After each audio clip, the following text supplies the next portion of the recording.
Triangle पे last part में मैं एंटीरियर ट्रायंगल ऑफ नेक और इसके अलावा सब मेंटल, डाइगेस्ट्रिक और कैरोटिड ट्रायंगल बता चुकी हूँ। अब हम मस्कुलर ट्रायंगल पे आ गए हैं और इसके अलावा मैं हेड एंड नेक के बाकी चैप्टर की वीडियोस भी अपलोड कर चुकी हूँ जो आपको प्लेलिस्ट में इजीली मिल जाएंगी, क्योंकि मैं उसमें डालती जा रही हूँ ताकि इजी रहे आप लोगों के लिए। उसको ढूंढना वीडियो एक बार। मस्कुलर ट्रायंगल जो है इसका सेकंड नेम होता है ओमोट्रेकियल ट्रायंगल, ठीक है।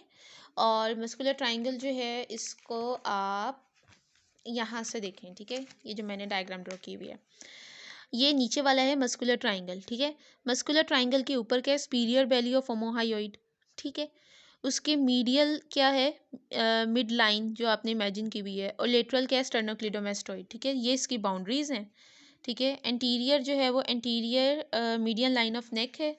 पोस्ट्रो सुपीरियर क्या है, सुपीरियर बेली ऑफ ओमोहायोइड है। पोस्ट्रो इंफीरियर क्या है, एंटीरियर बॉर्डर ऑफ स्टर्नोक्लिडोमेस्टोइड, ठीक है। उसके बाद कंटेंट्स पे आ जाएं। कंटेंट्स जो है इसमें सारे इंफ्राहायोइड मसल जो है ना वो इसके कंटेंट में आते हैं। स्टर्नोहायोइड, स्टर्नोथायरॉइड, थायरोहायोइड, ओमोहायोइड, ये सारे मसल अभी मैं आपको एटलस से बताऊंगी, ठीक है। ये इसकी पिक्यूलैरिटीज़ हैं इनके बारे में कि ये मसल ये हैं। अभी मैं इनके ओरिजिन इंसर्शन बताऊंगी तब आपको समझ आ जाएगा। ये नेक्स्ट, ठीक है। तो मस्कुलर ट्रायंगल इतना सा था, इसके कंटेंट्स में ये सारे इंफ्राहायोइड मसल्स हैं। उसके बाद आ जाए अंसा सर्वाइकैलिस, ये इंफ्राहायोइड मसल्स को सप्लाई करती है बेसिकली। अब ये कैसे बनती है, ये जो है ये एक नर्व का लूप है बेसिकली, ठीक है, जो एंटीरियर कैरोटिड शीथ की एंटीरियर वॉल पे प्रेजेंट होता है, ठीक है। और ये किस तरह से बनता है, ये ऐसे बनता है कि हमारे पास, आपको पता है जो भी ये प्लेक्सस होते हैं, जैसे आपने फर्स्ट ईयर में एमबीबीएस में ब्रेकियल प्लेक्सस पढ़ा था, सारे ये वेंट्रल रिमाई से निकल रहे होते हैं। तो आपने कहना वेंट्रल रिमाई किसका, C1 C2 C3 ये इन्वॉल्व है।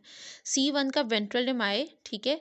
और इसकी होती है, एक होता है इसका स्पीरियर लूप होता है, एक होता है इसका इन्फीरियर रूट, ठीक है। स्पीरियर रूट और इन्फीरियर रूट दोनों मिलते हैं और एक लूप बन जाता है, इसे बोलते हैं अंसा सर्वाइकैलिस। कैसे बनता है, इन्फीरियर रूट बनता है वेंट्रल रिमाए। ये तो आपको पता है कि वेंट्रल रिमाए ही यूज़ होते हैं प्लेक्सस वगैरह में, इन जगहों में, ठीक है। डोर्सल का आप जिक्र नहीं करते। तो जिस तरह से आप ब्रेकियल प्लेक्सस देख लें, ठीक है। तो वेंट्रल रिमाए C2 C3 ये दोनों मिले और बना इन्फीरियर रूट ऑफ अंसा सर्वाइकैलिस, ठीक है। और ये नीचे आ गया। उसके बाद C1 जो है वो इसका बनाता है सुपीरियर रूट ऑफ अंसा सर्वाइकैलिस। इसमें एक कम्युनिकेशन आती है हाइपोग्लोसल नर्व से जो पास से गुजर रही है, ठीक है। उसके बाद ये जो है बना दिया इसने अंसा सर्वाइकैलिस, जो कि ये लूप है। अब इसमें से आप देखें जिसकी सुपीरियर रूट है वो किसको सप्लाई करिए, ये सारे इंट्राहायोइड मसल्स को सप्लाई करिए, जो मैं अभी आपको एक्सप्लेन कर दूंगी थोड़ी देर में। इंट्राहायोइड ये जो सुपीरियर बेली सप्लाई करती है, सुपीरियर बेली ऑफ ओमोहायोइड, ठीक है। और ये नेम से घबराइएगा नहीं, मैं भी इसको आपको पिक में दिखा दूंगी, ठीक है। और जो इसके जो लूप है ये बाकी इंट्राहायोइड मसल को सप्लाई कर देता है, ठीक है। यानी कि स्टर्नोहायोइड, स्टर्नोथायरॉइड और ओमोहायोइड की इन्फीरियर बेली। ओमोहायोइड की दो बेली होती हैं, सुपीरियर और इन्फीरियर। सो नाउ अब हम देखते हैं, ये हो गया हमारा अंसा सर्वाइकैलिस। अब हम देखते हैं, ये इंपॉर्टेंट एससीक्यू क्वेश्चन है, इंफ्राहायोइड मसल्स। लास्ट पार्ट में मैं आपको लास्ट टाइम सुप्राहायोइड मसल करवाए थे, अब हमने इंफ्राहायोइड मसल करने हैं। तो इंफ्राहायोइड मसल जो हैं उसमें क्या क्या आता है, उसमें ये देखें, ये है ओमोहायोइड, ठीक है, जिसकी दो बैली हैं जो मैं आपको बार बार पहले भी जिक्र कर चुकी हूँ, सुपीरियर बैली और इन्फीरियर बैली, ठीक है, ओमोहायोइड मसल, ठीक है। उसके बाद आप यहाँ पे ये स्टर्नोक्लिडोमेस्टोइड है जो आप कट कर चुके हो, ठीक है, वो हमने कट किया ताकि हम ज़रा अच्छा सा लुक ले सकें इन सारी चीज़ों का। उसके बाद जो है हमारे पास, ये देखें, ये क्या है, ये है स्टर्नोहायोइड, ठीक है। स्टर्नोहायोइड नीचे स्टर्नम पे लगा हुआ है, ठीक है, और ऊपर जाके हायोइड बोन पे लगा हुआ है, स्टर्नोहायोइड, ठीक है। उसके बाद हमारे पास एक मसल है स्टर्नोथायरॉइड, ठीक है, ये थायरॉइड कार्टिलेज है, ये नीचे स्टर्नम पे लगा हुआ है, ठीक है, ये है स्टर्नोथायरॉइड, ठीक है, नीचे स्टर्नम पे लगा हुआ है और ऊपर जाके ये थायरॉइड कार्टिलेज पे लगा हुआ है। स्टर्नोहायोइड, इन दोनों में डिफरेंस देखें, ये स्टर्नोहायोइड है जो ये नीचे से देखें कहाँ हायोइड बोन तक जा रहा है, और स्टर्नोथायरॉइड जो है ये स्टर्नम से बस थायरॉइड तक जाता है। स्टर्नोथायरॉइड, स्टर्नोहायोइड, ओमोहायोइड, ठीक है। इसके अलावा कौन सा बचा, थायरोहायोइड, ठीक है। थायरोहायोइड कौन सा, ये थायरॉइड और हायोइड के दरमियान, इन दोनों के दरमियान मसल होता है, ये परा हुआ नज़र आपको आ रहा है, ठीक है। तो ये अब कितने मसल हैं, चार हैं, स्टर्नम से हायोइड तक स्टर्नोहायोइड, स्टर्नम से थायरॉइड कार्टिलेज तक स्टर्नोथायरॉइड, थायरॉइड और थायरॉइड और हायोइड के दरमियान थायरोहायोइड, और इसके अलावा जिसकी दो बैली वाला मसल ओमोहायोइड, दो बैली वाला मसल, ठीक है, आपने ऊपर भी पढ़ा था सुप्राहायोइड मसल में कौन सा था, डाइगैस्ट्रिक, ठीक है। इसके अलावा मैं आपको रिवाइज करवा देती हूँ, जैसे सुप्राहायोइड मसल कौन से थे, स्टाइलोहायोइड और माइलोहायोइड, और फोर्थ वन आप कमेंट्स में बता दें, क्योंकि वो इस पिक में अभी मैं आपको नहीं बता रही। अब जब आप इसको एक बार देख लेते हैं ना, फिर आपके लिए करना आसान हो जाता है। स्टर्नोहायोइड कहाँ से आ रहा है, स्टर्नम से आ रहा है, स्टर्नम की पोस्टीरियर सरफेस से, मैनिब्रम से, एक बार देख लीजिएगा। इसके अलावा थोड़ा सा क्लेविकल से जाके कहाँ लगेगा, lower border of hyoid bone. Sternothyroid sternum से आ रहा है, कहाँ से, पोस्टीरियर सरफेस, मैनिब्रम और स्टर्नाई, स्टर्नम की मैनिब्रम से ही आते हैं, ठीक है, जो ऊपर वाला पार्ट होता है, ये स्टर्नम होती है ना, ठीक है। तो ये जो ऊपर वाला पार्ट होता है ये मैनिब्रम होता है, ठीक है, इसके पीछे से नीचे बॉडी आ जाती है। फिर थायरोहाइड जो है ये ब्लीक लाइन होती है थायराइड कार्टिलेज पे, वहाँ से आता है, ठीक है। और स्टर्नोथायरॉइड जो है bleak line of thyroid cartilage पे जाके लग जाता है। थायरोहाइड ये नीचे से ऊपर, ठीक है, हमने ये जो मसल है ना ये नीचे से ऊपर जा रहे हैं, जहाँ से शुरू हो रहा है वहाँ से रीजन है जहाँ पे एंड है वो इंसर्शन है।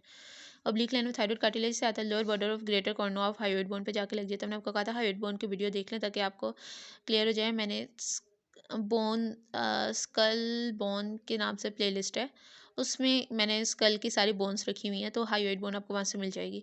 ओमोहायोइड, ठीक है, इसकी दो वैली होती हैं, ठीक है, कॉमन टेंडन होता है एक, और इसकी जो अपर बॉर्डर ऑफ स्कैपुला, जो ये याद है आपने फर्स्ट ईयर में पढ़ा था, एक ओमो स्कैपुला पे नोच होती है, ठीक है, सुप्रा स्कैपुलर नोच की, और उसके कंटेंट में हमने पढ़ा था, वीडियो में बड़ी प्यारी सी पिक थी अपर लिम में, जिसमें अपने पढ़ते थे कि वहाँ पे ओमोहायोइड होता है, ये वो वाला मसल है। स्कैपुला में नियर सुप्रा स्कैपुलर नोच और adjoining part of supra scapular ligament से आता है, स्कैपुला से आता है ये कहाँ पे जाता है, lower border of body of hyoid bone, ठीक है। ये दोबारा देख लें आप, ये ओमोहायोइड पीछे स्कैपुला से आ रहा है और आके ये कहाँ लग रहा है, हायोइड बोन के साथ, ठीक है। और दरमियान में टेंडिनस बैली भी है, एक ये बैली है, एक ये बैली है, दरमियान में टेंडन है, ठीक है। तो ये इनका ओरिजिन इंसर्शन हो गया। सप्लाई कौन करता है, अंसा सर्वाइकैलिस, C1 C2 C3 है अंसा सर्वाइकैलिस की, ठीक है, यही सप्लाई करता है। किसको, स्टर्नोथायरॉइड को, ओमोहायोइड को, स्टर्नोहायोइड को, ठीक है।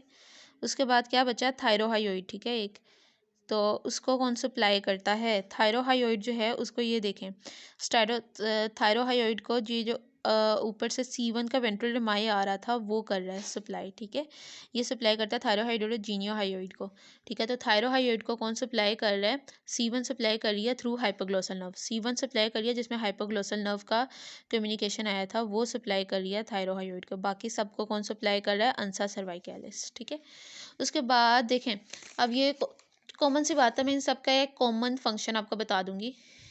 ये लगे हुए हैं नीचे, कई ऊपर जो है ये हायोइड के साथ लगे हुए हैं, नीचे कोई स्टर्नम के साथ दो लगे हुए हैं, एक स्कैपुला के साथ लगा हुआ है, ठीक है। तो इनका क्या काम है, ये हायोइड बोन को डिप्रेस करते हैं, ठीक है, ठीक है, हायोइड बोन को डिप्रेस करते हैं, क्योंकि ये जिस तरह से लगे हुए हैं ना, इसने ये नीचे को है ना, सारे सारे इंफ्रा हैं, इंफ्रा हायोइड नीचे हैं हायोइड से, तो जब ये कॉन्ट्रैक्ट करेंगे तो हायोइड नीचे को आएगी और ये डीग्लूटिशन में, स्वेलिंग में हेल्प कर रहे होंगे। इसके अलावा लेरिंग्स पे जो लगा, जैसे थायरोहायोइड है, जब ये कॉन्ट्रैक्ट करेगा तो ये लेरिंग्स को एलिवेट भी कर सकता है, ठीक है, एलिवेट भी कर सकता है लेरिंग्स को, और हायोइड को नीचे भी कर सकता है। तो आपको ऑलमोस्ट सब में ये देखने को मिलेगा, ठीक है, डिप्रेसेस हायोइड बॉन्ड, ठीक है, इस तरह से ऑलमोस्ट सबके सिमिलर फंक्शंस हैं।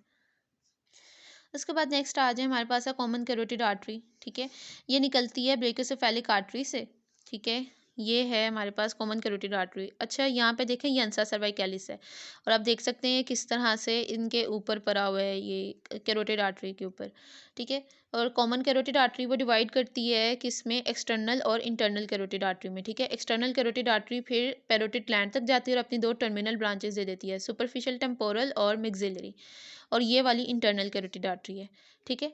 अब जो है आ जाए हमारे पास कैरोटिड साइनस। कैरोटिड साइनस क्या है, ये बैरो रिसेप्टर है जो आपने फर्स्ट ईयर में फिजियो में पढ़ा हुआ है, CVS में, ठीक है। तो ये सिंपैथेटिक नर्व्स यहाँ से लेके जाता है, प्रेशर कंट्रोल करता है, ठीक है, इसके ऊपर प्रेशर पड़ता है, ये प्रेशर कंट्रोल करेगा, प्रेशर रिसेप्टर है, जस्ट अभी एनाटमी में इतना पता होना काफ़ी है, बाकी की डिटेल फिजियो में। कैरोटिड बॉडी जो है ये कीमो रिसेप्टर होता है, ये इनकी बाइफर्केशन पे यहाँ पे कैरोटिड बॉडीज़ पड़ी होती हैं, इसको सप्लाई ग्लोसल फेरेंजियल नर्व और वेगस सप्लाई कर रही होती है, ठीक है। तो ये कीमो रिसेप्टर होता है कि ब्लड में कितनी ऑक्सीजन वगैरह, ठीक है, यहाँ पे ये प्रेशर सिस्टम पड़ा होता है, बैरो तो ये दो चीज़ें होती हैं यहाँ पे, आपने पहले पढ़ा हुआ है। एक्सटर्नल कैरोटिड आर्टरी पे आते हैं, ठीक है। तो कैरेट कॉमन कैरोटिड आर्टरी की ब्रांच है एक्सटर्नल कैरोटिड आर्टरी, ठीक है। एक्सटर्नल कैरोटिड की दो एंड किस में करती है, सुपरफिशियल टेम्पोरल में और किस में, मैक्सिलरी में, ठीक है। ये दो टर्मिनल इसकी ब्रांचेज होती हैं पैरोटिड ग्लैंड में जाके, मैंने आपको पैरोटिड ग्लैंड वाली वीडियो में बताया था। अब ये देखें, ये मैंने एक वीडियो एक वीडियो मैंने इसकी एक पिक बनाई थी जो कि आपको इसकी ब्रांचेज और कोर्स अच्छे से बता देगी, ठीक है। ये अब ये देखें, कॉमन कैरोटिड आर्टरी डिवाइड की इंटरनल कैरोटिड में और एक्सटर्नल कैरोटिड में। एक्सटर्नल कैरोटिड ऊपर आई और पैरोटिड ग्लैंड में जाके पैरोटिड ग्लैंड की सब्सटेंस मेंटर होकर डिवाइड किया इसने, किसमें, अपनी दो टर्मिनल ब्रांचेज में, मैक्सिलरी में, सुपरफिशियल टेम्पोरल में, ठीक है।